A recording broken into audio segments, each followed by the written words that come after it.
Hey guys, for today's video, I'm gonna share to you of how did I obtain my Qatar Police Clearance Certificate. So this video is for those who are applying for spousal and fiancé visa, just like me. I applied fiancé visa. Kapag ikaw ay nag-apply ng spousal and fiancé visa, kailangan mo kumuha ng Police Clearance Certificate abroad and NBI Certificate pag local. So gaano nga ba kahalaga ang pagkuha ng Police Clearance Certificate and NBI Certificate? Isa kasi yan sa napaka-importanteng dokumento na kailangan natin i-present during sa ating interview. Kapag kasi wala kang NBI clearance or police clearance na ipapakita sa console, malaki kasing chance na ma-deny or matutuwanji ka. Lalo na kapag ikaw ay overseas Filipino workers, nakapagtrabaho sa ibang bansa at nakatira doon ng more than 6 months. So, kailangan talaga natin kumuha ng police clearance na ipapakita natin sa console during our interview. So, sino nga ba pwedeng kumuha ng police clearance certificate? Yun lamang yung mga overseas Filipino workers or mga tourists na nakapag-stay doon ng more than 6 months sa ibang bansa. Pero kapag ikaw naman na hindi lumabas na ibang bansa, hindi nakatira sa ibang bansa, hindi mo na kailangan kumuha ng police clearance. NBI clearance lamang ang kailangan mong kunin. So, heto na nga ang cheka kung paano ako nakakuha ng Qatar Police Clearance. May of 2023, nag-submit na yung asawa ko ng application for fiancé visa, and during that time, nagsimula na rin akong mag-research kung paano makakuha ng Qatar Police Clearance.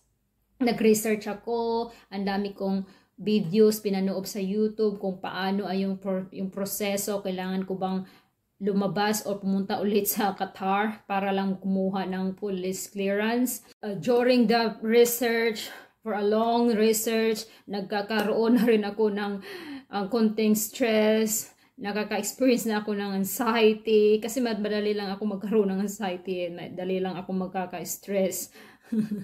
Buti na lang may nakita akong video sa YouTube na isang Pilipina na same case sa akin at nag-message ako sa kanya at nagtanong kung paano siya nakapagkuha ng Qatar Police Clearance.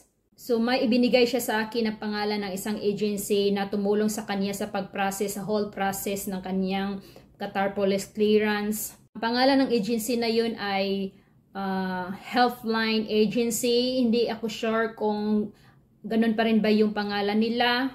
Ilalagay ko na lang sa description mamaya yung link at information info nila.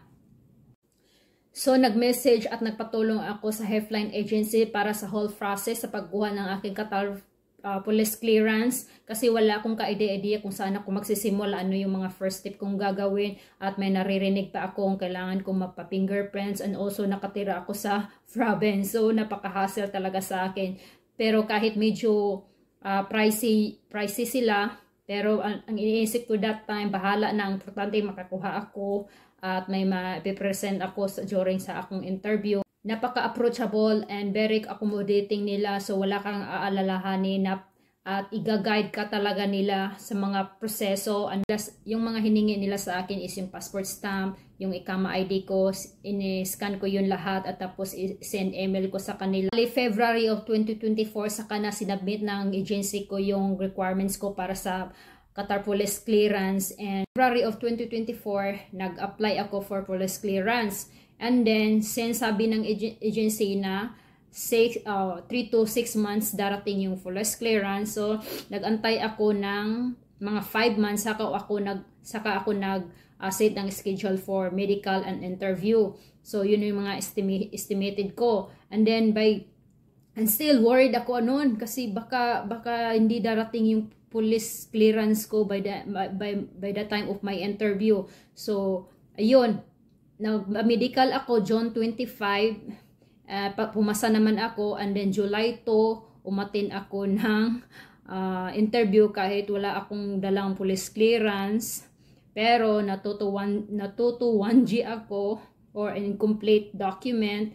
And then after that, oh my God! Tawang-tawa ako dati kasi July 2 yung interview ko. July 3, dumating tong police clearance ko. And then, ipina-LBC ko na lang kaagad pag kinabukasan. Hindi man lang siya dumating ng 1 week bago yung interview ko para maisahan na lang, maisang dala ko na lang. Anyway guys, thank you for watching the whole video, and if you have some questions, clarifications, you can ask me directly, and if you have having problem getting your police clearance abroad, you can ask help from the helpline agency. And thank you for watching. Bye.